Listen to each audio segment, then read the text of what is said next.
Hello friends, study with Krishna channel में एक बार आपका फिर स्वागत है। हम लोकसभा के स्पीकर पे बात कर रहे थे और कल कुछ माइक की तकनीकी ख़राबी की वजह से क्लास पूरी सही तरीके से आ नहीं पाई थी, इसीलिए आपको उसमें आधा चैप्टर मिला था, जहां पर हमने लोकसभा के अध्यक्ष और उपाध्यक्ष के निर्वाचन से संबंधित और उनको हटाए जाने से संबंधित प्रावधानों को पढ़ लिया था। आज की इस क्लास में हम स्पीकर के कार्य और शक्तियों पर बात करेंगे। तो चलिए देखते हैं कि स्पीकर के क्या क्या कार्य हैं और क्या क्या शक्तियाँ उसे मिली हुई हैं। तो देखिए, जो पहला कार्य है वो है सदन की प्रक्रिया का संचालन। ये सबसे इम्पोर्टेंट वर्क है।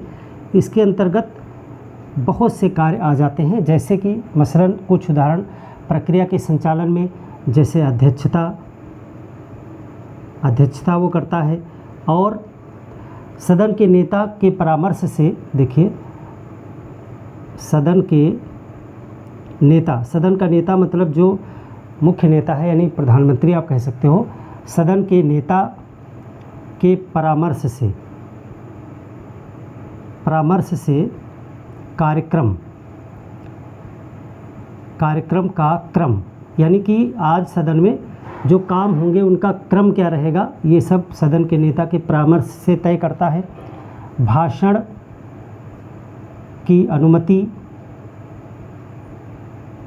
समय कितनी देर कौन भाषण देगा, किसको कितना समय मिलेगा, ये सब कुछ। प्रश्न स्वीकारना, यानी कि अगर आप प्रश्न पूछना चाहते हैं सब उसी की अनुमति से होगा। और आप कह सकते हो कि सदन का मुख्य प्रवक्ता वही है, सदन का मुख्य प्रवक्ता, इसीलिए उसे स्पीकर कहा जाता है।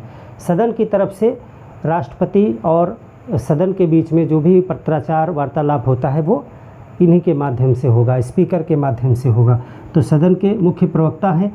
और दल बदल के अगर कोई मामला आता है, दल बदल, इसको हम पढ़ेंगे डिटेल में। दल बदल कानून, अगर आप चाहेंगे तो दल बदल पे एक अलग से पूरी क्लास करनी पड़ेगी। एंटी डिफेक्शन लॉ बोलते हैं इसको, हैं 10वीं अनुसूची में इसे रखा गया है। और एक इम्पॉर्टेंट करंट में बना रहता है, अक्सर जो है इस तरह के कार्य आपको देखने को मिलते हैं जब लगता है कि दल बदल कानून के तहत किसी की सदस्यता जा सकती है। तो दल बदल कानून के तहत सदस्यता समाप्त करने पर विचार पर निर्णय आप ले सकते हो। अंतिम निर्णय यही लेते हैं स्पीकर। इस तरह से जो सदन की प्रक्रिया है, सदन में जितने भी कार्य होते हैं, और शांति बनाए रखना, अनुशासन रखना आदि बहुत से काम होते हैं जो सदन को चलाने के लिए, एक सभा को चलाने के लिए, जितने आप देखते हो टीवी पे, अगर आप लोकसभा के जो होता है उस पर आप देखिए बैठक में, तो स्पीकर की अनुमति से ही, स्पीकर को ही संबोधित करके जो है नेता अपना भाषण देते हैं कि अध्यक्ष महोदय मैं अपनी ये बात रख रहा हूँ। अगर कोई उनको प्रश्न रखना होता है, जब हम प्रश्न पढ़ाएंगे तो उसमें देखेंगे कि प्रश्न भी स्वीकार अध्यक्ष ही करता है। प्रस्ताव किसी को रखना है तो प्रस्ताव भी स्वीकार अध्यक्ष करता है। और अंतिम वोटिंग करवाना, मतदान करवाना, ये सब कुछ अध्यक्ष का कार्य है। आप जितने भी देखते हैं सब कुछ है। मतदान कराना, निर्णय सुनाना, सब कुछ कि कोई प्रस्ताव पास हुआ या नहीं पास हुआ, ये सब कुछ स्पीकर सुनाता है। तो ये सारे कार्य आते हैं सदन की प्रक्रिया का संचालन। तो सदन की प्रक्रिया का संचालन मुख्य कार्य है जो लोकसभा का अध्यक्ष करता है। अब इसके संदर्भ में कुछ छूटें मिली हुई हैं। वो छूटें क्या हैं? देखिए, आपको एक आर्टिकल यहाँ पढ़ना होगा कि ये सदन की प्रक्रिया का संचालन जो है वो न्यायालय में जो है प्रश्नगत नहीं होगा। ये सदन की प्रक्रिया के संचालन से संबंधित कोई भी कार्य होगा वो न्यायालय की क्षेत्राधिकार से बाहर है। ये मुख्य पॉइंट है जो आपको जानना है।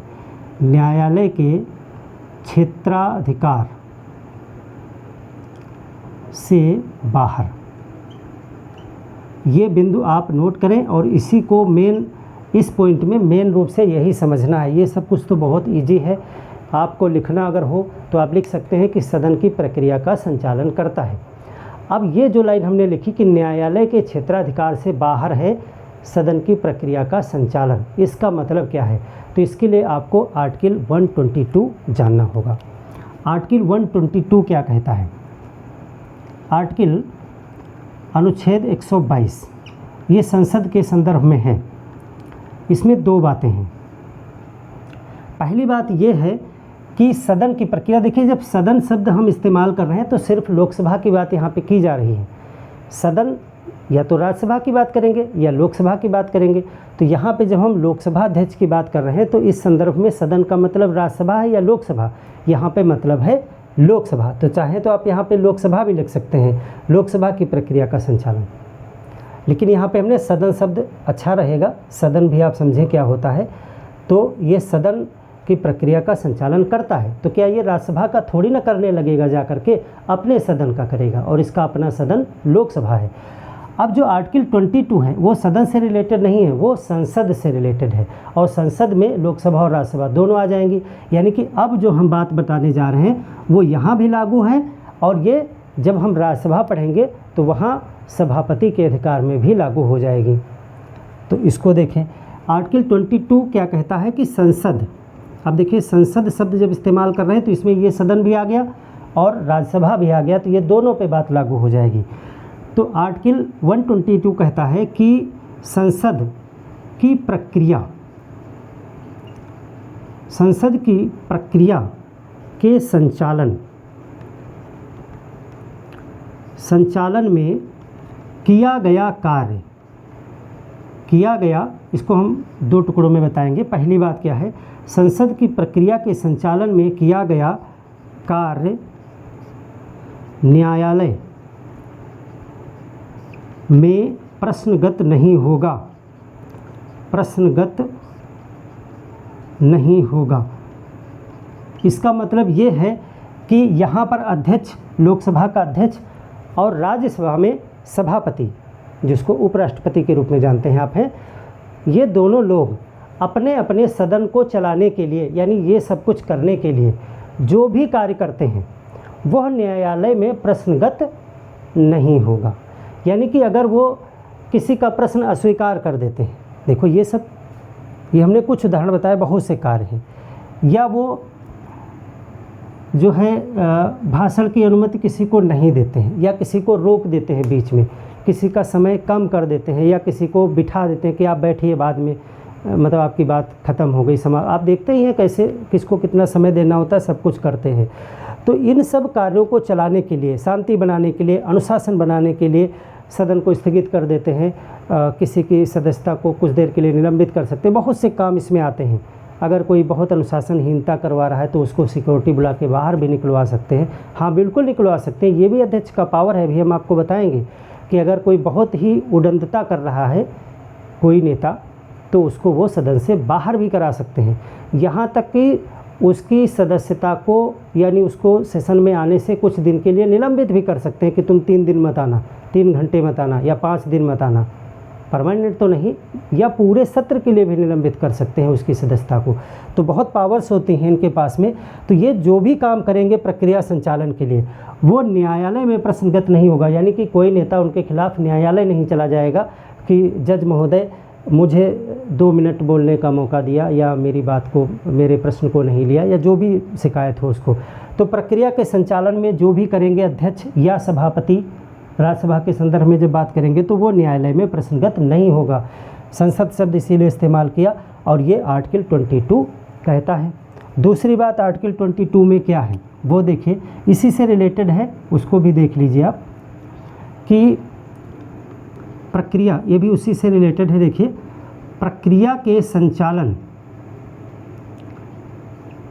करने वाला पदाधिकारी, यही संसद की जरूर कर लीजिएगा। संसद की प्रक्रिया के संचालन करने वाला पदाधिकारी का निर्णय का निर्णय न्यायालय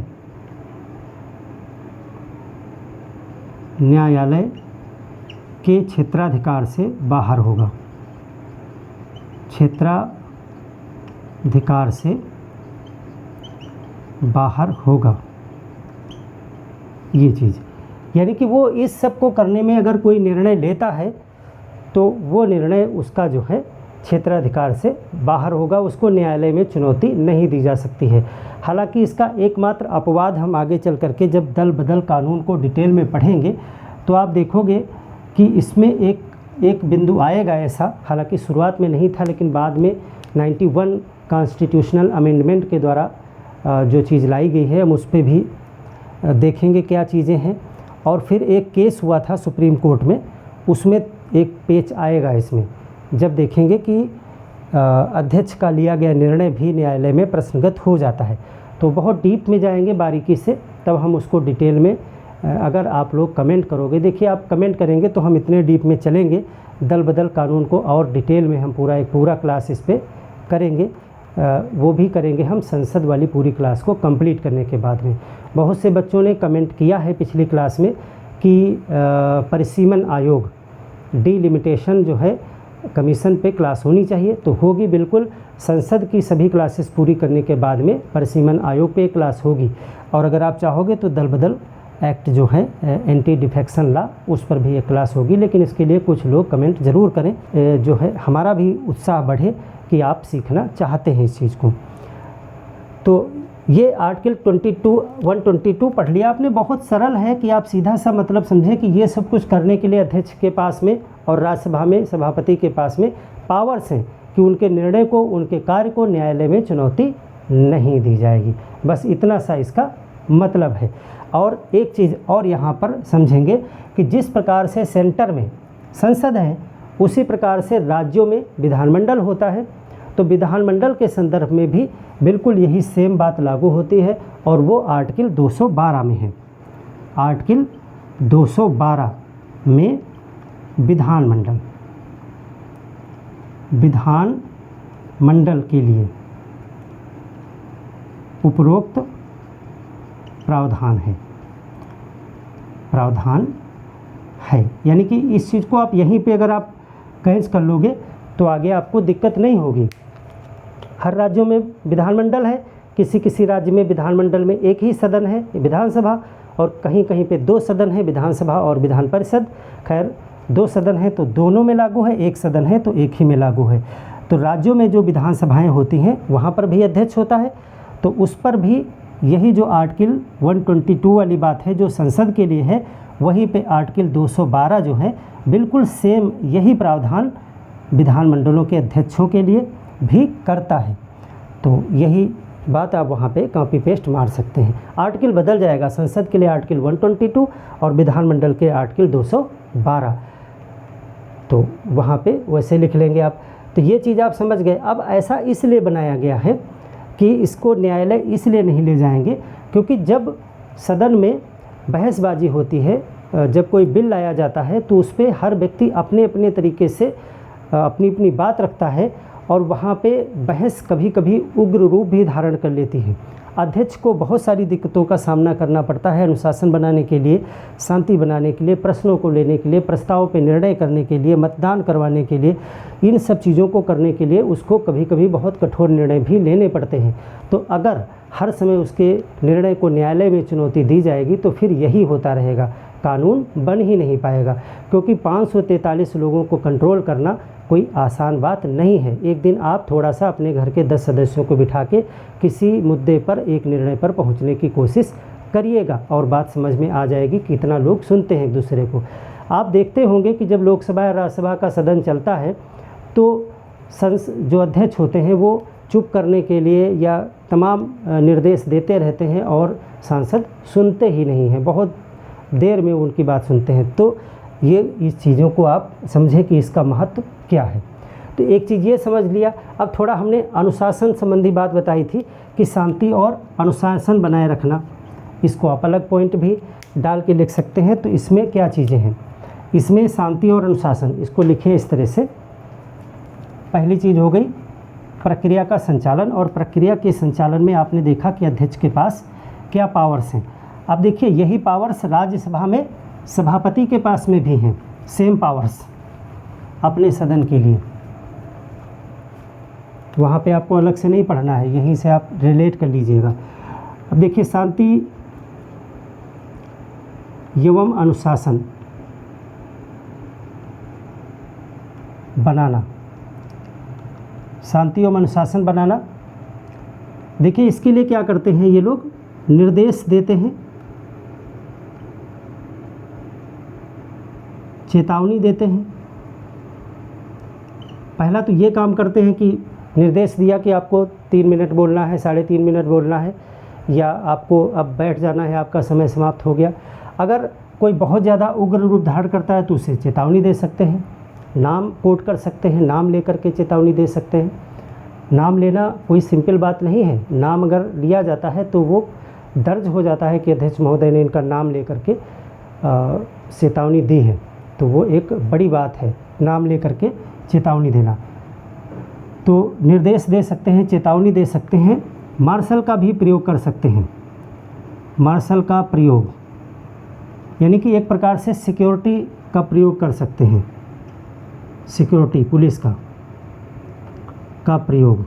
अगर ऐसी कोई स्थिति आती है तो सिक्योरिटी को बुला करके भी जो है सांसद महोदय को निस्तोनाबूद किया जा सकता है, यानी कि उनको रोका जा सकता है वैसा करने से। कोई अगर बहुत उदंडता, उग्रता या हमलावर हो रहा है तो सिक्योरिटी को बुला करके यानी मार्शल का भी प्रयोग कर सकते हैं। और क्या कर सकते हैं, फिर इतने से भी बात नहीं बन सकती है तो क्या करते हैं कि सदस्य को कुछ समय या पूरे सत्र के लिए निलंबित भी कर सकते हैं। ये जो है एक बहुत बड़ा अधिकार है इनके पास में, यानी कि कोई सांसद महोदय बहुत ज़्यादा उग्रता कर रहे हैं, बहुत ज़्यादा बिल्कुल अनुशासनहीनता पे उतर आए हैं जानबूझ करके, तो उनको कुछ समय के लिए कि उनसे कह दिया गया कि आज की मीटिंग से बाहर हो जाइए आप चुपचाप, यानी कि आप निलंबित हो गए, आप जो है सदन में नहीं कार्रवाई में भाग लेंगे, या कुछ समय के लिए कर दिया 2 दिन 3 दिन के लिए, या पूरे के पूरे सत्र के लिए जब तक बैठकें चलेंगी आप नहीं आ सकते, निलंबित कर दिया गया आपको। तो इस तरह से इन अधिकारों का प्रयोग करके स्पीकर जो है वो सदन में क्या बनाते हैं, अनुशासन बनाते हैं। तो ये हो गई अनुशासन की बात। अब देखिए ये प्रक्रिया का संचालन देखा आपने, अनुशासन देखा, और चीज़ें देखिए क्या क्या मुख्य चीज़ों पे बात करेंगे। आपको बहुत सारी चीज़ें पता ही हैं स्पीकर क्या करते हैं। और देखिए एक बहुत महत्वपूर्ण अधिकार है स्पीकर के पास में, वो धन विधेयक से संबंधित है। देखिए धन विधेयक पर निर्णय। धन विधेयक पर एक निर्णय लेने का अधिकार स्पीकर के पास में होता है। वो क्या अधिकार है, धन विधेयक क्या होता है, वो आपको आर्टिकल 110 में मिलेगा। धन विधेयक, देखिए धन विधेयक को हम पढ़ेंगे डिटेल में, अभी संसद चैप्टर ही चल रहा है, इसमें हम आपको विधेयक कितने प्रकार के होते हैं, विधेयक मुख्यतः 3 प्रकार के होते हैं। देखिए विधेयक क्या होता है हम बताएंगे आपको डिटेल में। जब भी कोई विधि बननी होती है, जब भी कोई एक्ट बनना होता है, तो उसका प्रारंभिक चरण यानी उसका मसौदा या कह सकते हो ड्राफ्ट, यानी जो विधि बनानी है उस विधि को एक प्रस्ताव के रूप में पहले रखा जाता है, उसी को विधेयक कहा जाता है, बिल कहा जाता है। जब वो प्रस्ताव दोनों सदनों से पारित हो जाता है, राष्ट्रपति साइन कर देते हैं, तब वो विधि बन जाता है, तब उसके पास बल आ जाता है, विधिक शक्ति आ जाती है। तो विधेयक जो होते हैं वो कई प्रकार के होते हैं। साधारण विधेयक, जैसे कोई कानून बनाना है, मान लेते हैं कि कोई संपत्ति पे कानून बनाना है, मान लेते हैं कि कोई किसी अपराध के संदर्भ में कानून बनाना है, तो वो साधारण विधि है।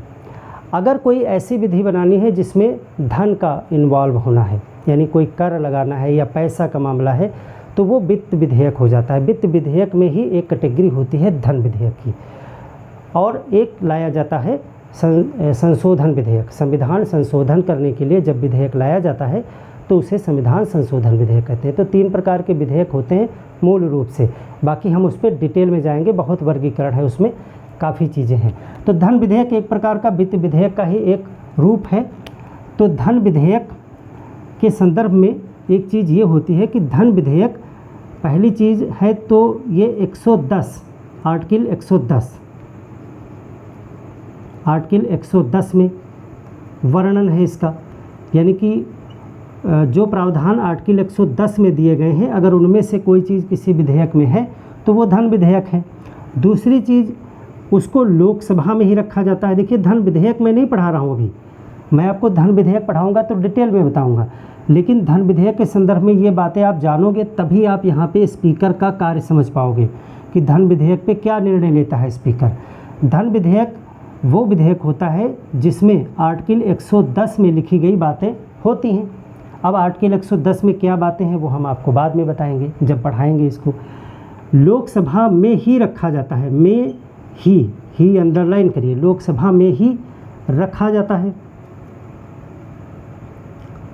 और एक चीज़ ये है कि ये राष्ट्रपति की पूर्व अनुमति से रखा जाता है, राष्ट्रपति की पूर्व अनुमति से, और राष्ट्रपति इस पर वीटो नहीं लगा सकता है।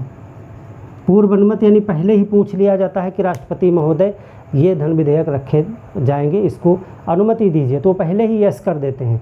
तो इसका मतलब बाद में जब उनके पास वो पहुंचेगा तब वो नहीं कह सकते हैं कि मैं इस पर हस्ताक्षर नहीं करूंगा, क्योंकि आपने पहले से ही यस कर रखा है, तो ये पहले ही पूछ लिया जाता है उनसे। तो ये 3 बातें बहुत विशेष हैं, और इस 3 बातों के कारण एक चीज़ आपने देखी कि इसको लोकसभा में ही रखा जाएगा और राष्ट्रपति की पूर्व अनुमति से रखा जाएगा। इसका मतलब ये कोई विशेष विधेयक है। तो कौन सा विधेयक धन विधेयक होगा या नहीं होगा, इसका फैसला कौन करेगा? अगर हम कहने लगे कि ये भी साहब धन विधेयक है, ये भी धन विधेयक है, वो भी धन विधेयक है, तो फिर सब पे यही प्रक्रिया हमको करनी पड़ेगी, यानी लोकसभा में ही उसको रखेंगे, राष्ट्रपति की पूर्व अनुमति लेंगे, और भी बहुत सी बातें होती हैं। तो फिर ये फैसला कौन करेगा कि कौन सा विधेयक धन विधेयक है? तो आर्टिकल 110 में ही ये भी प्रावधान किया गया है कि धन विधेयक को प्रमाणित करेगा कौन?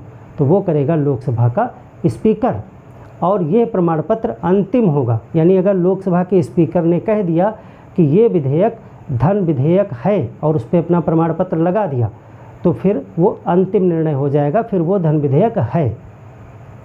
तो यही बात मैं बताना चाह रहा था कि धन विधेयक पर निर्णय, देखिए कोई विधेयक आप इस तरह से लिखेंगे, कोई विधेयक धन विधेयक है या नहीं, विधेयक है या नहीं, निर्णय कौन लेगा? स्पीकर लेगा, ये निर्णय स्पीकर लेगा। तो एक बात तो ये है, और दूसरी बात इसी के साथ में है कि स्पीकर का निर्णय अंतिम होगा, यानी आप उसे काट नहीं सकते, इसके बाद और किसी से नहीं पूछा जाएगा, भले उसमें कोई कमी हो, अंतिम होगा। और ये दोनों ही बातें आर्टिकल 110 में जहाँ धन विधेयक का प्रावधान लिखा गया है उसी में ये दोनों बातें भी रखी गई हैं क्लास में, अलग अलग क्लास में। तो कभी भी आपसे ये क्वेश्चन आ सकता है कि धन विधेयक को कौन प्रमाणित करेगा? तो कौन करेगा? अध्यक्ष प्रमाणित करेगा, यानी कि धन विधेयक पे निर्णय यानी प्रमाण करना।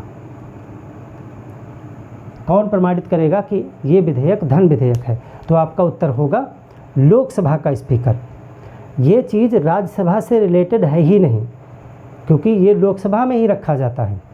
तो अगर किसी विधेयक में लोकसभा के स्पीकर ने एक प्रमाण पत्र लगा दिया कि ये जो विधेयक है वो धन विधेयक है, तो फिर उसकी पूरी प्रक्रिया शुरुआत जो है वो लोकसभा से ही होगी। राष्ट्रपति की पहले अनुमति ले ली जाएगी उस पर, और राज्यसभा के पास में सीमित शक्तियां रह जाएंगी उसके संदर्भ में।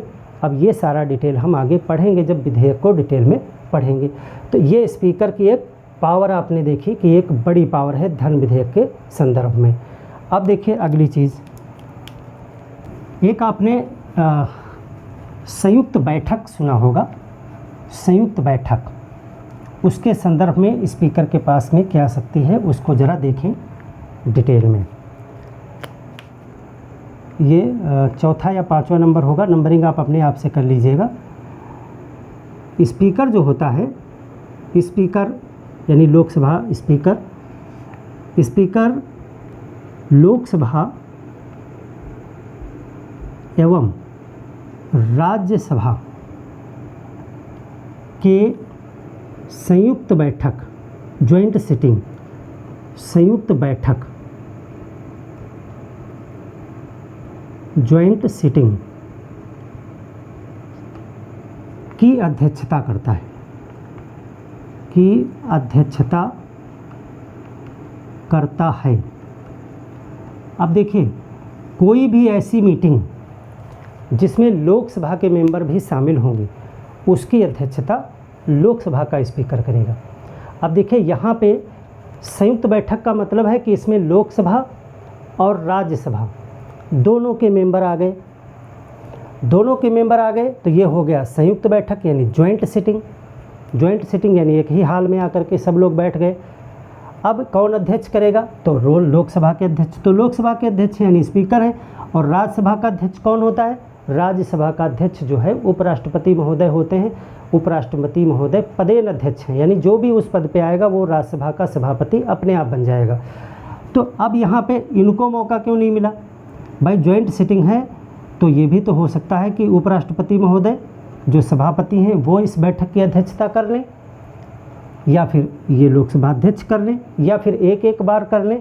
कभी जब ज्वाइंट सिटिंग हो तो अध्यक्ष जी कर लें, अगली बार कभी ज्वाइंट सिटिंग हो तो सभापति जी कर लें। लेकिन ऐसा नहीं है, यहाँ पे कभी भी अगर ज्वाइंट सिटिंग होगी, अगर संयुक्त बैठक होगी, तो स्पीकर को ही ये अनुमति है कि लोकसभा का जो अध्यक्ष होगा वही उसकी अध्यक्षता करेगा। तो ये खास बात है, इसको नोट करें। अब इससे रिलेटेड कुछ चीज़ें आप देखें, क्योंकि यहाँ पे संयुक्त बैठक आ गया है, तो संयुक्त बैठक कौन बुला सकता है और कब बुला सकता है, इसको थोड़ा यहीं पे समझ लें, बाकी तो हम इसको डिटेल में बताएंगे ही। तो संयुक्त बैठक से रिलेटेड दो बातें आप यहाँ पे ज़रूर जान लें, बाकी हम जब पढ़ेंगे तो हम इसको पूरा डिटेल में पढ़ेंगे। संयुक्त बैठक, पहली चीज़ तो राष्ट्रपति आयोजित करता है, राष्ट्रपति बुलाता है।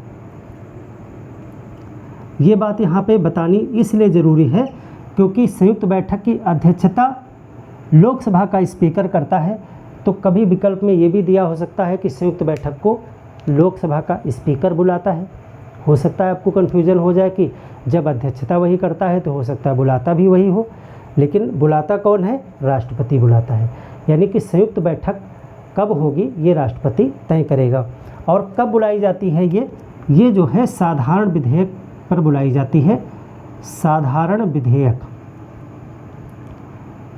पर गतिरोध होने पर, गतिरोध होने पर। अब देखिए फिर आ गया साधारण विधेयक। देखिए आपको सारी क्लासेस लाइन से रेगुलर देखनी पड़ेंगी डिटेल में, तभी आप हर चीज़ को समझ पाएंगे, क्योंकि हर एक जगह पे तमाम चीज़ें आ जाती हैं जिनको समझना ज़रूरी है पॉलिटी में। अब देखिए संयुक्त बैठक को मैं बता रहा हूँ, संयुक्त बैठक क्या होती है, इसमें राज्यसभा और लोकसभा दोनों के मेंबरान आ करके बैठक करते हैं। तो इस प्रकार की बैठक राष्ट्रपति बुलाता है, क्योंकि आपको पता है बैठकें अलग अलग होती हैं, लोकसभा की बैठकें अलग होती हैं, राज्यसभा की अलग होती हैं। तो ऐसा क्या आन पड़ा कि राष्ट्रपति महोदय को दोनों लोगों को एक साथ बिठाना पड़ा? तो एक साथ बिठाने के लिए कई कारण होते हैं, लेकिन मुख्य रूप से हम आपको एक कारण यहाँ पे बताएंगे, बाकी हम जब इसको डिटेल में पढ़ेंगे तो और आगे डिस्कस करेंगे। तो बताया गया कि साधारण विधेयक पर जब गतिरोध हो जाता है तो संयुक्त बैठक बुला ली जाती है। साधारण विधेयक क्या होते हैं? तो अभी हमने आपको एक धन विधेयक बताया था कि धन विधेयक में 110 आर्टिकल में जो चीज़ें दी गई हैं वो सारी चीज़ें होती हैं। साधारण विधेयक को आप इस तरह समझिए, कोई भी सामान्य कानून जो धन विधेयक से रिलेटेड न हो, यानी वित्त विधेयक न हो और संविधान संशोधन संबंधित न हो, इन दो चीज़ों को छोड़ करके बाकी जितने भी कानून बनाने की प्रक्रियाएं हैं वो सब साधारण विधेयक के अंतर्गत आती हैं। तो अगर साधारण विधेयक को पास करने में लोकसभा और राज्यसभा में मतभेद चल रहे हैं, मामला नहीं बन पा रहा है, तो ऐसे में क्या होगा, एक साथ बुला करके उसको पारित कराया जा सकता है। तो एक साथ बुला लेते हैं तो इसको संयुक्त बैठक कहते हैं। एक साथ जब बैठक होगी तो उसकी अध्यक्षता अब लोकसभा का स्पीकर करेगा, ये नियम है। तो अब एक चीज़ और आ जाती है कि संयुक्त बैठक के संदर्भ में अध्यक्षता करने का वरीयता क्रम क्या है। जैसे लोकसभा में आपको हमने बताया कि लोकसभा में पहला नंबर अध्यक्ष का है, यानी अध्यक्ष अध्यक्षता करेगा, स्पीकर अध्यक्षता करेगा। अगर स्पीकर नहीं होगा तो डिप्टी स्पीकर है, उपाध्यक्ष महोदय, वो करेंगे। अगर ये दोनों अनुपस्थित हैं तो सदन में कोई अन्य सदस्य जो पहले से निर्धारित है वो करेगा। अगर दोनों का पद रिक्त है तो जो है राष्ट्रपति एक व्यक्ति को नामित कर देते हैं। इसको हमने पहले ही शुरू में बता चुके हैं 3-4 बातें। अब संयुक्त बैठक में तो 2 सदन आ गए ना आपस में, तो अब किसको किसको मौका मिलेगा ये देखिए। तो अब देखिए संयुक्त बैठक में यहाँ पे क्रम समझना है आपको। संयुक्त बैठक में अध्यक्षता कौन करता है? लोकसभा स्पीकर। लोकसभा स्पीकर। अब इसी को हम क्रम लिख देते हैं। अगर लोकसभा स्पीकर नहीं है तो कौन, यानी इसके बाद किसको नंबर, इसके बाद जो है लोकसभा डिप्टी स्पीकर यानी उपाध्यक्ष आप लिख लें, उपाध्यक्ष को मौका मिलेगा। अगर ये भी अनुपस्थित है, ये नहीं है, तो किसको मिलेगा? अब लोकसभा के दोनों तो हो गए, तो क्या राज्यसभा से सभापति को नंबर मिल जाएगा तीसरा? नहीं, सभापति को नहीं मिलेगा। यहीं पे गलती मत करिएगा। इसके देखिए लोकसभा स्पीकर करेगा, इसके बाद लोकसभा का उपाध्यक्ष करेगा। यदि उपाध्यक्ष भी नहीं है तो अब राज्यसभा से आएंगे। राज्यसभा के उपसभापति, उपसभापति, यहीं पे देखिए अब क्वेश्चन एक निकलेगा और एक शंका भी उत्पन्न होगी कि सभापति को क्यों नहीं मौका मिल रहा है। राज्यसभा के उपसभापति को मौका मिलेगा। अगर ये भी नहीं है तो किसको मौका मिलेगा? तो फिर सदस्य आपस में तय करेंगे।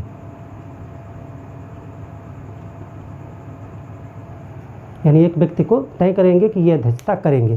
तो देखिए क्रम, सबसे पहला मौका तो स्पीकर को मिलेगा, उसके बाद उपाध्यक्ष को मिलेगा और तीसरे नंबर पे राज्यसभा के उपसभापति को मिलेगा। सभापति का नंबर नहीं आएगा और इनके बाद भी सभापति का नंबर नहीं आएगा। सदस्य अपने आपस में एक मेंबर को चुन लेंगे और वो जो है संयुक्त बैठक का अध्यक्षता करेगा। ये संयुक्त बैठक के संदर्भ में है, ये चीज़ ज़रूर याद रखिएगा। किसी और चीज़ के संदर्भ में मत ये क्रम लिख दीजिएगा। तो ये क्रम है, अध्यक्षता क्रम, क्रम है कि एक के अनुपस्थित होने पे कौन, यानी इसके बाद ये, इसके बाद ये, इसके बाद ये। अब यहाँ पे एक प्रश्न जो आ गया मन में कि इसमें राज्यसभा के सभापति का नंबर क्यों नहीं आया, जबकि स्पीकर के समकक्ष है वो। तो वो इसलिए नहीं आया क्योंकि इस मीटिंग में लोकसभा के सदस्य भी शामिल हैं और लोकसभा के सदस्य जहाँ भी शामिल होते हैं उसमें जो है सभापति जो होता है यानी उपराष्ट्रपति, वो अध्यक्षता नहीं करेंगे क्योंकि वो किसी भी सदन के मेंबर नहीं हैं। आपको पता है कि स्पीकर और डिप्टी स्पीकर ये अपने सदन में मेंबर भी हैं। उपसभापति जो होता है वो राज्यसभा में मेंबर भी होता है, लेकिन जो सभापति होता है, जो राज्यसभा में जो सभापति होता है, सभापति, क्या वो किसी सदन का मेंबर होता है? क्या वो एमपी होता है? ये सब लोग एमपी हैं। चाहे आप लोकसभा के स्पीकर की बात करें तो वो लोकसभा के सदस्य हैं, उपाध्यक्ष वो भी लोकसभा के सदस्य हैं, ये जो उपसभापति हैं ये राज्यसभा के सदस्य हैं, यानी ये राज्यसभा में एमपी हैं। और अगर आपस में तय करेंगे तब भी वो आपस में से किसी सदस्य को लाएंगे। लेकिन जो राज्यसभा का सभापति होता है वह किसी भी सदन का सदस्य नहीं होता है। वो कौन होता है? वो तो उपराष्ट्रपति महोदय होते हैं। उपराष्ट्रपति, जो भी उपराष्ट्रपति होते हैं वही सभापति बन जाते हैं। तो उपराष्ट्रपति के जब आप चैप्टर को पढ़े होंगे तो उसमें ये लिखा है कि जो उपराष्ट्रपति होगा वही राज्यसभा का पदेन सभापति हो जाएगा। पदेन शब्द का मतलब ये होता है कि जो भी इस पद पर होगा वो अपने आप इस पद पर आ जाएगा, यानी दोनों पद वही संभालेगा। तो उपराष्ट्रपति सभापति बन जाते हैं और वो राज्यसभा का जो मीटिंग है उसकी अध्यक्षता कर सकते हैं। अब वो लोकसभा का नहीं कर सकते हैं, क्योंकि लोकसभा की अध्यक्षता करने के लिए उस व्यक्ति को सदन का सदस्य होना अनिवार्य है।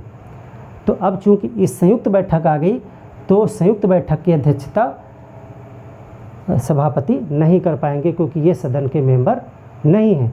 तो क्या संयुक्त बैठक में ये भाग लेंगे?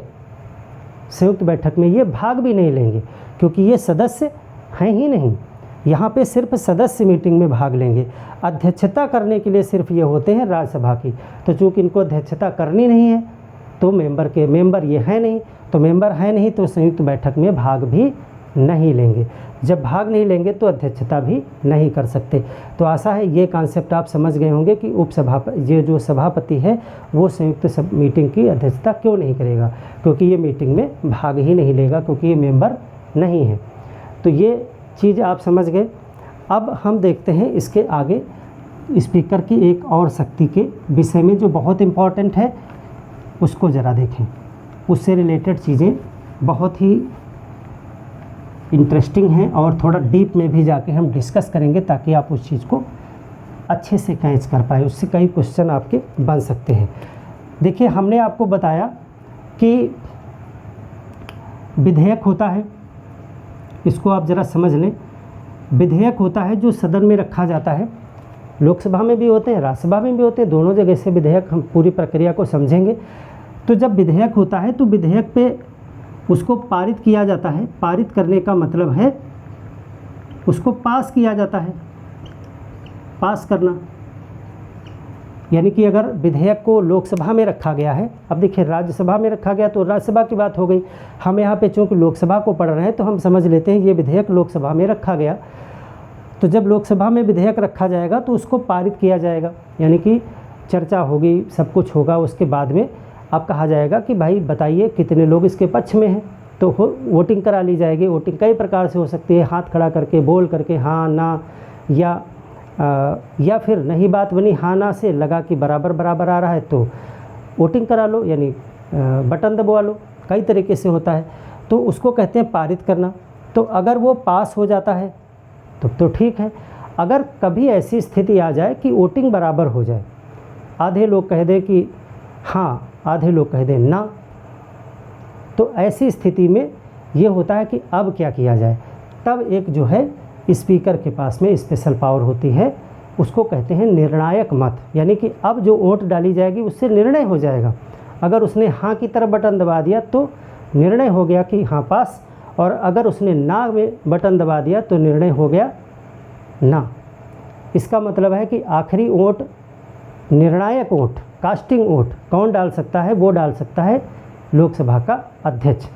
और लोकसभा का अध्यक्ष सामान्यतः वोट नहीं डालेगा, यानी कि जब ये पारित किया जा रहा होगा तब वो वोट नहीं डालेगा, उसकी वोट बची रखी जाती है।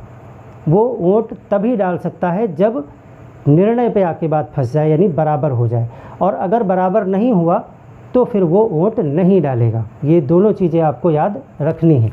तो इसको आप लिखें, स्पीकर के एक पावर में लिखें, नंबर 6 शायद होगा, क्रम अपने आप सही कर लीजिएगा कि लोकसभा स्पीकर निर्णायक। इसमें दो बातें आप लिखें, दोनों बातों को समझिए। लोकसभा स्पीकर क्या करता है? प्रथम मत नहीं डालता, निर्णायक मत डालता है। प्रथम मत को कहते हैं फर्स्ट वोट। फर्स्ट वोट नहीं डालता, निर्णायक मत यानी कास्टिंग वोट डालता है। अब इस वाले बिंदु में बहुत सारी चीज़ें मैं आपको बताऊंगा, वो सब चीज़ें क्वेश्चन बन सकती हैं और वो बारीक चीज़ें हैं, उसको ज़रा गौर से आप समझिए। प्रथम मत का मतलब ये नहीं है कि जब मत पढ़ रहे हो तो सबसे पहले वोट देना, इसको फर्स्ट वोट नहीं कहते। फर्स्ट वोट का मतलब है पहले राउंड की वोट। देखिए जो मत होता है, मतदान कई प्रकार से हो सकता है। मतदान कई प्रकार से हो सकता है, यहाँ पे मैं लिख रहा हूँ, देखिए मतदान। एक तो ध्वनिमत होता है, आपने कभी सुना होगा।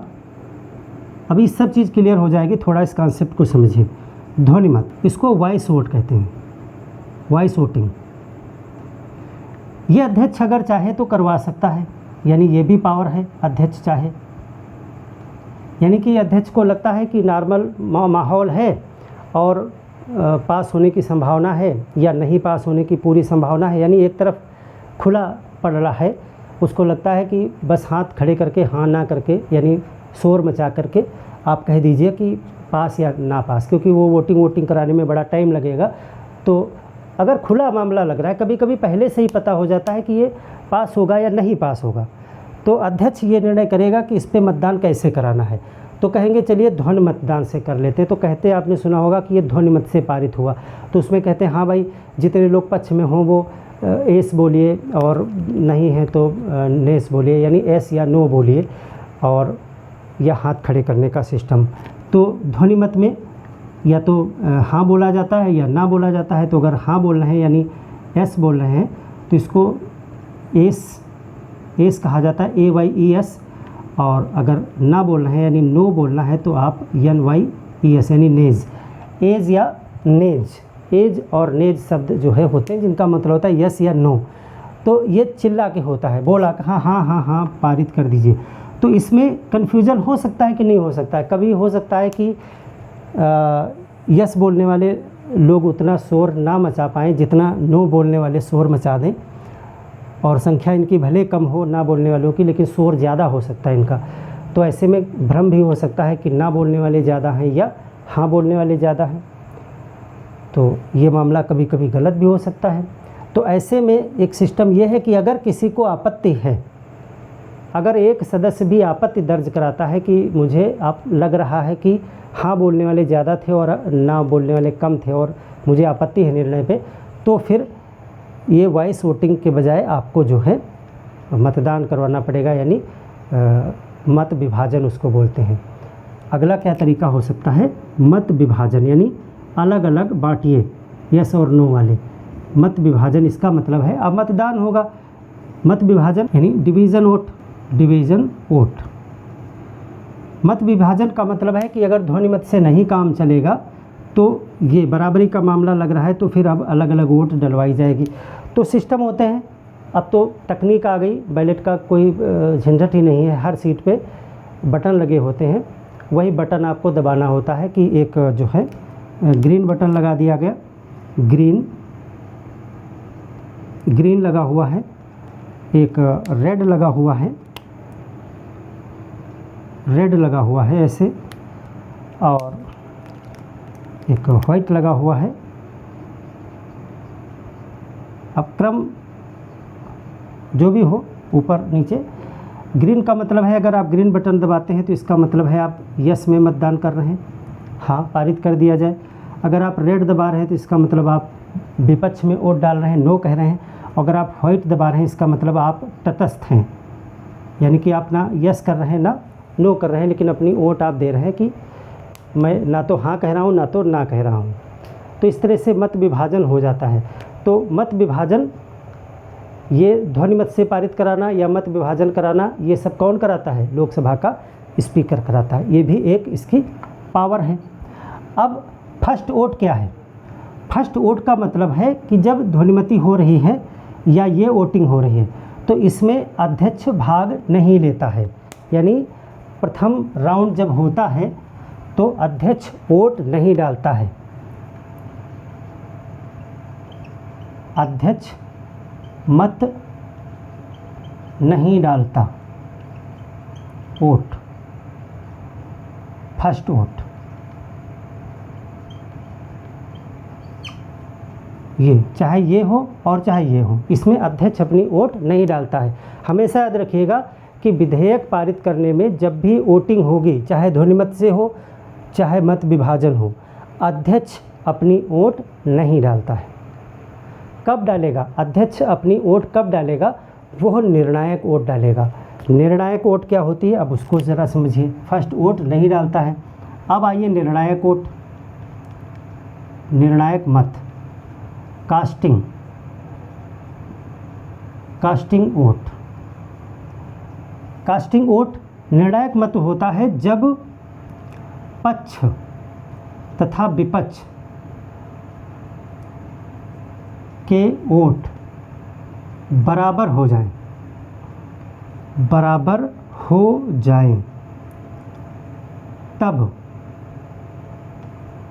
तब अध्यक्ष निर्णायक मत डालता है। सामान्य नहीं, निर्णायक मत डालता है।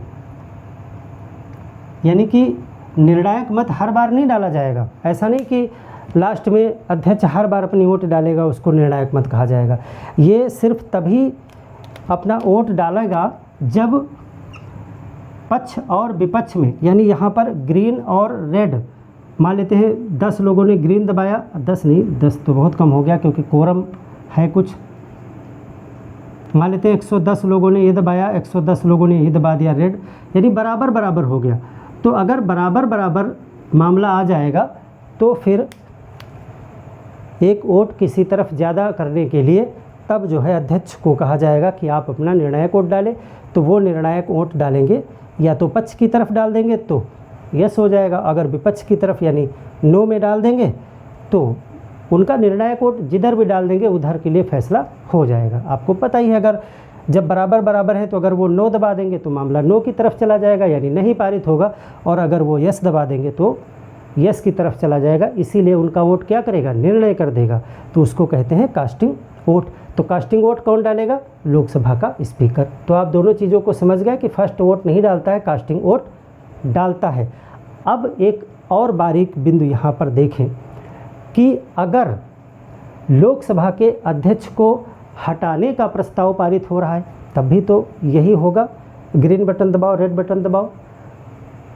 ऐसे में क्या होगा, तो ऐसे में जब भी कभी लोकसभा के अध्यक्ष को हटाने का प्रस्ताव चल रहा होगा तो अध्यक्ष पद पर वो नहीं बैठेंगे, तब बैठेंगे उपाध्यक्ष महोदय। यानी कि जब लोकसभा के अध्यक्ष को हटाने का प्रस्ताव सदन में रखा जाता है तो उस बैठक की अध्यक्षता कौन करता है, उस बैठक की अध्यक्षता जो है उपाध्यक्ष करते हैं। और फिर उसमें मतदान में इसके जस्ट विपरीत वाली बात आ जाएगी, उसको भी ज़रा देख। तो यहाँ पर जैसा हमने अभी पीछे आपको बताया, आर्टिकल 96 में ये प्रावधान दिया गया है। इसमें 2 क्लाज है, क्लाज 1 और क्लाज 2। 96 में क्लाज 1 में ये कहा गया है कि जब कभी लोकसभा के अध्यक्ष को हटाए जाने का प्रस्ताव सदन में रखा जाएगा तो उस मीटिंग की अध्यक्षता अध्यक्ष नहीं करेगा, उसकी अध्यक्षता जो है वो उपाध्यक्ष करेगा। तो क्लाज 1 में लिखा गया है कि जब, इसको ध्यान से आप देखें, कि जब स्पीकर को हटाने का प्रस्ताव रखा जाएगा, यानी कि जितने दिन इस पे चर्चा होगी तो अध्यक्षता उस दिन अध्यक्षता कौन करेगा, उस दिन अध्यक्षता जो है उपाध्यक्ष करेगा। तो इसका मतलब है कि उस दिन अध्यक्ष की सारी शक्तियां किसके पास होंगी, उपाध्यक्ष के पास होंगी। जाहिर सी बात है कि अगर अध्यक्ष को हटाए जाने का प्रस्ताव रखा जा रहा है तो अध्यक्ष स्वयं अगर अध्यक्षता करेगा, और मान लेते हैं फॉर एग्जाम्पल कि मतदान बराबर पे आ गया, यानी जितने लोगों ने हटाए जाने के पक्ष में वोट दिया उतने लोगों ने हटाए नहीं जाने के पक्ष में वोट दिया, तो बराबर पे हो गया। तो फिर निर्णायक मत अध्यक्ष देगा। तो अध्यक्ष कब अपने खिलाफ वोट देगा, वो तो यही कहेगा कि ना हटाया जाए। तो ऐसे में सही निर्णय नहीं हो पाएगा। इसीलिए उस दिन जब उसको हटाए जाने के प्रस्ताव होगा तो अध्यक्षता कौन करेगा, उपाध्यक्ष करेगा। तो फिर मतदान पे भी फ़र्क पड़ जाएगा। तो इसी संदर्भ में कहा गया है कि जब स्पीकर को हटाने का प्रस्ताव रखा जाएगा तो उस दिन एक दूसरी चीज़ ये भी होगी, उस दिन जो अध्यक्ष है जिसके खिलाफ ये लाया गया है, उस दिन अध्यक्ष एक सामान्य सदस्य की तरह सदन में भाग लेगा, सदन की कार्यवाही में भाग लेगा।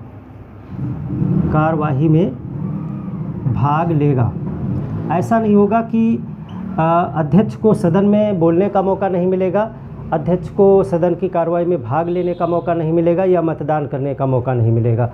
उस दिन अध्यक्ष एक सामान्य सदस्य की तरह, यानी दूसरे लोकसभा के सदस्य जैसे भाग लेते हैं वैसे ही अध्यक्ष भी भाग लेगा और अध्यक्ष की जगह उपाध्यक्ष जो है वो अध्यक्षता करेगा। तो फिर इसके मतदान की जो प्रणाली भी हमने पीछे आपको बताई कि अध्यक्ष निर्णायक मत डालता है और फर्स्ट वोट नहीं डालता है, यहाँ पर बात बदल जाएगी। यानी कि अब जो है उस दिन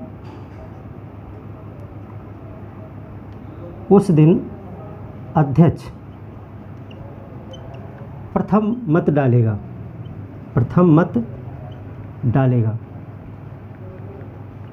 यानी कि फर्स्ट वोट पहले वो नहीं डालता था तो फर्स्ट वोट उस दिन डालेगा वो, यानी पहली बार में जब वोटिंग होगी तो उसमें वो खुद भी वोट डालेगा। और अध्यक्ष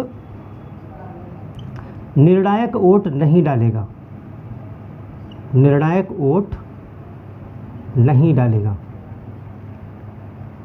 उस दिन अध्यक्ष निर्णायक वोट नहीं डालेगा।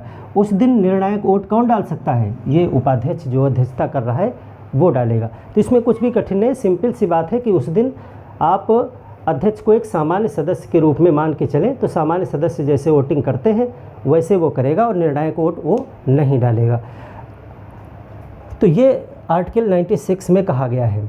अब ये चीज़ आपने जान ली। एक चीज़ और देखें, ये तो शक्ति आपने समझ ली मतदान के संदर्भ में। आपसे क्वेश्चन किया जा सकता है कि वह एक कौन सी मात्र परिस्थिति हो सकती है जब लोकसभा का स्पीकर निर्णायक मत नहीं डाल सकता।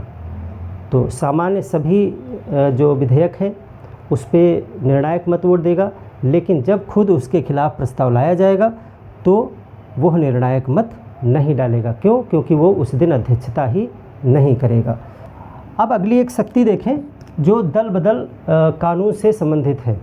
दल बदल कानून के आधार पर अगर किसी सदस्य की सदस्यता को भंग किया जाना है, हम दल बदल कानून को डिटेल में पढ़ेंगे, उसमें हम बताएंगे कि कब दल बदल कानून लागू होता है।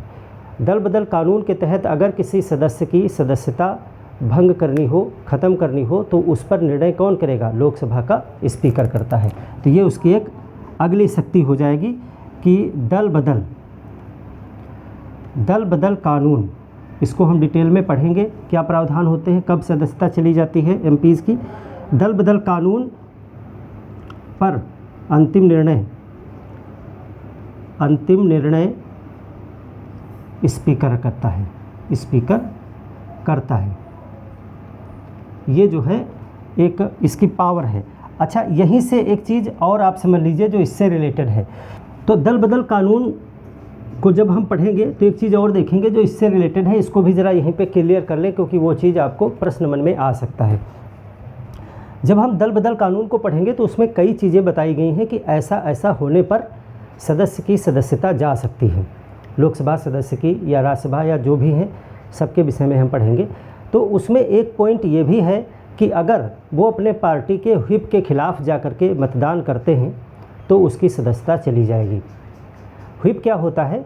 व्हिप पार्टी द्वारा जारी किया गया एक निर्देश होता है कि आपको क्या करना है। जैसे पार्टी ने कहा कि आज एक सदन में विधेयक पारित होना है, आप सभी को आना है, सभी को उपस्थित होना ज़रूरी है क्योंकि हमको वोटिंग करना है पक्ष में या विपक्ष में। वो पक्ष में भी कह सकता है या विपक्ष में भी कह सकता है। तो ये एक आदेश है अपने पार्टी के मेंबरान के लिए कि आपको आना है। तो अगर उस आदेश का कोई उल्लंघन करता है तो वो व्हिप का उल्लंघन करता है, तो इसमें क्या होगा कि उसके खिलाफ एक्शन होगा और उसकी सदस्यता ख़त्म की जा सकती है। सदस्यता ख़त्म करने का अंतिम निर्णय स्पीकर लेता है। अब ये बात जो हमने आपको बताई कि अगर आप अपने पार्टी के खिलाफ जा कर के वोट करते हैं तो आपकी सदस्यता जा सकती है। मान लेते हैं कोई XYZ पार्टी है और सदन में कोई विधेयक रखा गया है, वो पार्टी चाहती है कि इस विधेयक के विपक्ष में हम सब लोग वोट डालेंगे, हाँ नहीं करेंगे, ना कहेंगे, और मैं उस पार्टी का मेंबर हूँ और मुझे बाहर से कुछ दबाव मिलता है या पैसा मिलता है कुछ भी, और मैं पार्टी के निर्णय के खिलाफ वोट करता हूँ, तो ये दल बदल कानून के तहत आएगा और मेरी सदस्यता को भंग किया जा सकता है। अब इस चीज़ को हमने यहाँ पर इसलिए बताया है क्योंकि स्पीकर जो होता है ये जो स्पीकर होता है वो स्वयं भी किसी पार्टी का मेंबर होता है। आज वर्तमान में लोकसभा के जो स्पीकर महोदय हैं वो भी सत्ताधारी पार्टी के हैं और वो भी निर्णायक मत डालते हैं। जब कभी भी टाई हो जाता है तब वो भी तो वोट डालते हैं। तो यहाँ पे एक क्वेश्चन आएगा कि क्या अध्यक्ष जो होता है वो अपने पार्टी के व्हिप के खिलाफ निर्णायक मत डाल सकता है या नहीं। ये बहुत इंपॉर्टेंट क्वेश्चन है कि जो लोकसभा का अध्यक्ष है अगर किसी दिन वोटिंग बराबर पे आ गई तो उसको मौका मिलेगा निर्णायक मत देने का, और वो भी किसी पार्टी का मेंबर है और पार्टी ने व्हिप जारी किया हुआ है कि इस विधेयक के पक्ष में वोट डालनी है, यानी यस करना है। अब लोकसभा के स्पीकर अगर यस करते हैं तो विधेयक पारित हो जाएगा, नो करते हैं तो विधेयक नहीं पारित होगा, क्योंकि उन्हीं के वोट से डिसाइड होना है आखिरी में, क्योंकि बाकी सब लोगों के वोट बराबर हो गए हैं। तो ऐसे में क्या उनको व्हिप का पालन करना होगा? अगर वो यस ही ना करना चाहे, नो करना चाहे, तो क्या उनके ऊपर दल बदल कानून लागू हो जाएगा? तो यहाँ पर स्पीकर को दल बदल कानून से छूट मिली हुई है। क्लास के शुरुआत में ही हमने बताया था कि जो अध्यक्ष और उपाध्यक्ष होते हैं वो भी किसी पार्टी के मेंबर होते हैं और वो पार्टी के मेंबर बने रहते हैं। अध्यक्ष होते हुए भी पार्टी के सदस्य होते हैं, लेकिन उनके ऊपर दल बदल का कानून लागू नहीं होगा। वो अपना मत, निर्णायक मत, जिस दिन वो निर्णायक मत डालेंगे वो किसी भी तरफ डाल सकते हैं। तो ये चीज़ आप नोट कर लीजिएगा।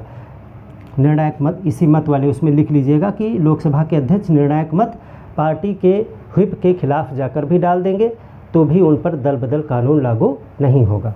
तो एक ये हो गया स्पीकर की शक्ति। दूसरी एक शक्ति है कि वह सदन की गुप्त बैठक बुला सकता है। वह सदन की गुप्त बैठक बुला सकता है। राज्यसभा का सभापति भी ऐसा कर सकता है, बैठक बुला सकता है, बुला सकता है। गुप्त बैठक का मतलब क्या है? क्या सदस्यों को सूचना नहीं होगी या चुपचाप चोरी छुपे किसी रात में चुपचाप मीटिंग कर लेंगे? ऐसा नहीं होगा। मीटिंग खुलेआम ही होती है लोकसभा की, सब मीडिया होती है, दर्शक दीर्घा होती है, प्रसारण किया जाता है और ये भी मीटिंग खुलेआम ही होगी, लेकिन इसमें प्रतिबंध लगाया जाएगा। किस पे? इसमें मीडिया पे, मीडिया एवं दर्शक दीर्घा पर प्रतिबंध लगाया जाएगा। यानी उस दिन दर्शक दीर्घा में जा कर के आप उसके जो कार्रवाई को नहीं देख सकते हैं और मीडिया भी प्रतिबंध लगाया जाएगा। तो ये एक लोकसभा के स्पीकर की और राज्यसभा के सभापति की शक्ति है कि वो चाहें तो सदन में मीडिया को प्रतिबंधित कर सकते हैं उस दिन के लिए, और दर्शक दीर्घा में बैठे हुए लोगों को भी प्रतिबंधित किया जा सकता है। तो उस मीटिंग को जिसमें ये दोनों लोग नहीं आएंगे उसको कहा जाएगा ये गुप्त बैठक चल रही है। तो आपको पता है कि दर्शक दीर्घा बहुत शुरू से ही चली आ रही है सदन में। इतिहास में आप पढ़ते हैं कि हमारे दो वीर क्रांतिकारियों ने जो दर्शक दीर्घा में बैठ करके कार्रवाई देख रहे थे और उन्होंने असेंबली में बम फोड़ दिया था, बम फेंक दिया था और उन्होंने कहा था कि सरकार बहरी हो गई है और इस बहरी सरकार के कानों को खोलने के लिए बम की धमाके की ज़रूरत है। तो उन वीर क्रांतिकारियों का नाम आप कमेंट करके बताइए हमको कि वो कौन से दो वीर क्रांतिकारी थे जिन्होंने असेंबली में जा कर के दर्शक दीर्घा में गए थे देखने के लिए और वहाँ बम फेंक दिया था और पर्चे फेंके थे। तो ये सदन की गुप्त बैठक बुला सकता है। एक शक्ति और देखिए कि लोकसभा के अध्यक्ष और उपाध्यक्ष जो होते हैं, अध्यक्ष या उपाध्यक्ष यदि सदन की किसी समिति, देखो समितियां होती हैं, बहुत सी समितियां हैं, हम पढ़ेंगे संसदीय समितियों के विषय में। तो अध्यक्ष और उपाध्यक्ष यदि किसी समिति में हैं तो स्वतः उसके अध्यक्ष बन जाएंगे, देखो तमाम समिति आप पढ़ोगे, संसदीय समितियों पे पूरी एक क्लास होगी, तो समिति में मेंबर ही होते हैं, उसमें अध्यक्ष और उपाध्यक्ष भी सदस्य के रूप में हो सकते हैं और हर समिति का एक अध्यक्ष होता है। तो जिस समिति में अगर अध्यक्ष और उपाध्यक्ष शामिल हैं तो फिर कोई और अध्यक्ष नहीं बनेगा, यही अपने आप उस समिति के अध्यक्ष बन जाएंगे, क्योंकि ये लोकसभा के ही अध्यक्ष हैं तो समिति के भी अध्यक्ष बन जाएंगे। तो ये भी एक इनके पास पावर रहती है। अब एक और मोस्ट इम्पॉर्टेंट पावर पे हम बात करेंगे जो बहुत ही ज़रूरी है, वो है स्थगन की शक्ति। लोकसभा के स्पीकर के पास में सभा को स्थगित करने की शक्ति होती है। स्थगन की शक्ति यानी कि जो स्पीकर है, स्पीकर सदन की बैठक को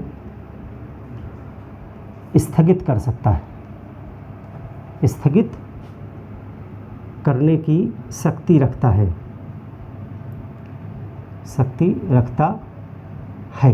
स्थगित मतलब एडजर्नमेंट।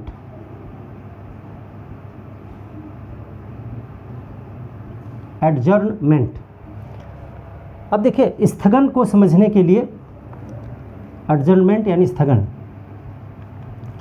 स्थगन क्या होता है, इसको समझने के लिए 2-3 शब्द आपको क्लियर होने चाहिए। हालांकि इस चीज़ को हम आगे और डिटेल में डिफाइन करेंगे जब क्लास आएगी इससे रिलेटेड, लेकिन यहाँ पे आपको समझना ज़रूरी है कि एक चीज़ होती है, देखिए सत्र, सेशन बोलते हैं इसको, सेशन। सत्र क्या होता है?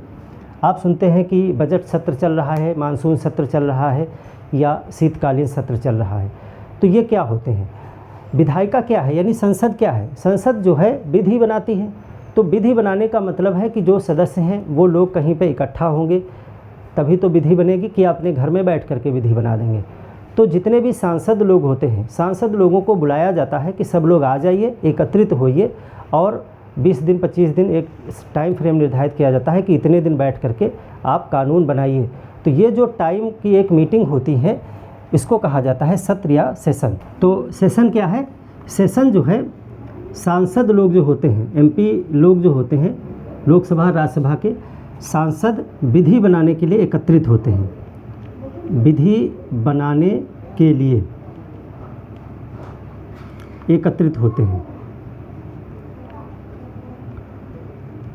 कुछ दिन के लिए एकत्रित होते हैं, और वो टोटल जो टाइम होता है उसको एक सेशन कहा जाता है, एक सत्र कहा जाता है। संविधान में ये प्रावधान है कि एक सत्र के बाद में दूसरा सत्र जब होता है उसके बीच में कुछ दिन का अवकाश रहता है, तो वो अवकाश जो है वो 6 महीने से ज़्यादा नहीं होना चाहिए, ऐसा प्रावधान है। और भारत में सामान्यतः 3 सेशन बुलाए जाते हैं। पहला जो साल के शुरुआत में होता है उसको बजट सत्र कहते हैं, उसमें बजट का काम होता है, और दूसरा बारिश के महीने में होता है तो उसे मानसून सत्र कहते हैं, और तीसरा ठंडक में होता है जाकर के, जिसे शीतकालीन सत्र कहते हैं, और ये कुछ दिनों तक चलता है। सब इसको हम सेशन के विषय में डिटेल में पढ़ेंगे, लेकिन यहाँ पे आप जानें कि सत्र क्या है। सांसद जब विधि बनाने के लिए एकत्रित होते हैं तो उसे सेशन कहा जाता है। अब ये क्या अपने आप किसी भी टाइम एकत्रित हो जाते हैं? नहीं, इनको बुलाया जाता है, तो उसको कहते हैं सत्र का आवाहन। सत्र का आवाहन या आहूत करना या बुलाना, यानी कि कौन कहता है कि आइए और विधि बनाइए, यानी सत्र को बुलाता कौन है? तो ये करता है काम राष्ट्रपति का पावर है ये, कि विधि बनाने के लिए दोनों ही सदनों के सदस्यों को कौन बुलाता है? राष्ट्रपति बुलाता है। तो इसको कहते हैं सत्र का आवाहन किया, यानी बुलाया है। और इसके बाद जब ये सब कार्य हो जाएगा तब इस सत्र को समाप्त कौन करेगा, कि अब काम हो गया, अपने सदन क्षेत्र में जाइए, सांसद क्षेत्र में, और अपना काम करिए जा करके, फिर जब बुलाएंगे तब आइएगा। तो ये जो सेशन है, सत्र है, सत्र का समापन उसको कहते हैं सत्रावसान, प्रोरोगेशन। अंग्रेजी में इसे प्रोरोगेशन कहते हैं। सत्रावसान या सत्र का समापन, सत्र का समापन, समाप्त करना, ये भी राष्ट्रपति महोदय करता है। राष्ट्रपति के ही पद पे जो व्यक्ति है उसी का पावर है, वही करेंगे। तो अब देखिए, ये मैं बार बार राष्ट्रपति की शक्ति बता रहा हूँ, तो इसमें अब स्पीकर की क्या शक्ति है, तो उस पर हमारा है कि इसी से रिलेटेड है। अब अगली चीज़ हम देखेंगे कि सत्र को बुलाना और सत्र का समापन करना राष्ट्रपति की शक्ति है। लेकिन अब एक चीज़ होती है बैठक, सीटिंग क्या है? सीटिंग का मतलब है बैठना। देखिए, सत्र आ गया, सभी सांसद एकत्रित हो गए, तो विधि एक दिन में तो बन नहीं जाएगी, इसमें कुछ समय लगेगा। तो लगातार तो बैठ करके विधि बना नहीं सकते हैं। इसका मतलब है सत्र को कई छोटे छोटे बैठकों में बांटा जाता है। एक दिन जो बैठते हैं लोग तो उसको एक बैठक कहा जाता है, उसमें कुछ निर्णय हुआ, बाकी अगले दिन होगा। तो इस तरह से बैठक जो होती है वो एक मीटिंग है, तो सत्र को कई बैठकों में जो है कंप्लीट किया जाता है। सत्र में कई बैठकें होती हैं, कई बैठकें होती हैं। तो कई बैठकें होती हैं, इसका मतलब एक बैठक को शुरू किया जाता है, उस बैठक को समाप्त किया जाता है, फिर अगली बैठक की जाती होगी अगले दिन या अगले समय पर। तो बैठक को भी तो जो है ख़त्म किया जाता है, उसको स्थगन कहा जाता है। सत्र को जब ख़त्म किया जाता है तो उसे सत्रावसान कहते हैं, वो राष्ट्रपति का कार्य है। लेकिन अब शब्द आता है स्थगन, एडजॉर्नमेंट, तो ये पावर है स्पीकर का।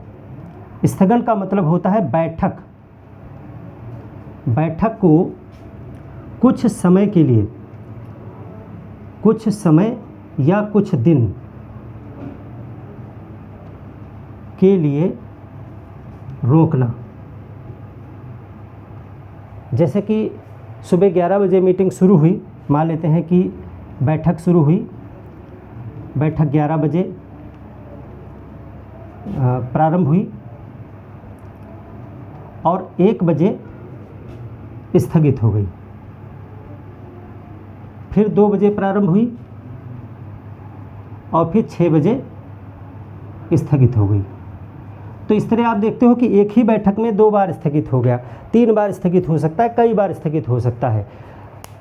बैठक में अगर शोर शराबा होने लगा, जैसे बैठक चल रही है, आज लोकसभा की बैठक है, कोई विधेयक पे बात हो रही है और उसमें विपक्ष पार्टी ने हो हल्ला कर दिया, शोर मचाने लगे, नारेबाजी करने लगे, तो उससे क्या होता है, अध्यक्ष जब अनुशासन को बहुत ज़्यादा बिगड़ता हुआ देखता है तो वो क्या करता है, बैठक को स्थगित कर देता है। हमने बताया ना कि कुछ समय के लिए भी कर सकता है, कुछ दिन के लिए भी कर सकता है। वो कह सकता है कि 2 घंटे के लिए बैठक को स्थगित किया जा सकता है, किया जा रहा है, 2 घंटे बाद आइए, मूड अपना ठंडा करके आइए। या जब शाम को पूरा कार्य हो गया तब वो कहता है कि आज बैठक स्थगित की जाती है, अब कल सुबह इतने बजे बैठक होगी, कल आइए। यानी कि बैठक को समाप्त करना, बैठक को बीच में कुछ समय के लिए रोकना या बैठक को कई दिनों के लिए बंद करना, तो इस तरह का जो कार्य होता है उसको कहते हैं स्थगन करना, एडजॉर्नमेंट करना।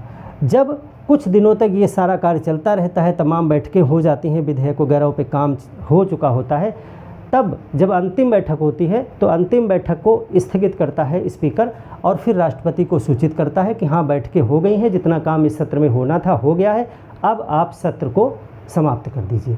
तब राष्ट्रपति जो है सत्र को समाप्त करता है, यानी सत्रावसान कर देता है। तो सिंपल सा ये फंडा है कि सत्र के अंदर छोटी छोटी बैठकें होती हैं और उन बैठकों को रोकने का कार्य स्थगन कहलाता है। और यह कार्य कौन करता है, ये करता है स्पीकर। ये कौन करता है, स्पीकर, स्पीकर करता है। ये वाला काम राष्ट्रपति करता है। अब ये जो स्थगन है, स्थगन 2 प्रकार का होता है, उसको भी आप देख लें, ये लिख लीजिएगा, स्थगन 2 प्रकार का होता है। जैसे कि अगर एक निश्चित समय के लिए स्थगन किया गया है तो उसे कहते हैं सामान्य स्थगन। देखिए स्थगन 2 प्रकार का है, स्थगन एडजर्नमेंट, एडजर्नमेंट 2 टाइप्स का होता है। एक होता है साधारण, साधारण स्थगन, इसको सिंपल एडजर्नमेंट बोलते हैं, सिंपल एडजर्नमेंट। और दूसरा होता है, इसको कहते हैं साइन डाई, साइन डाई स्थगन।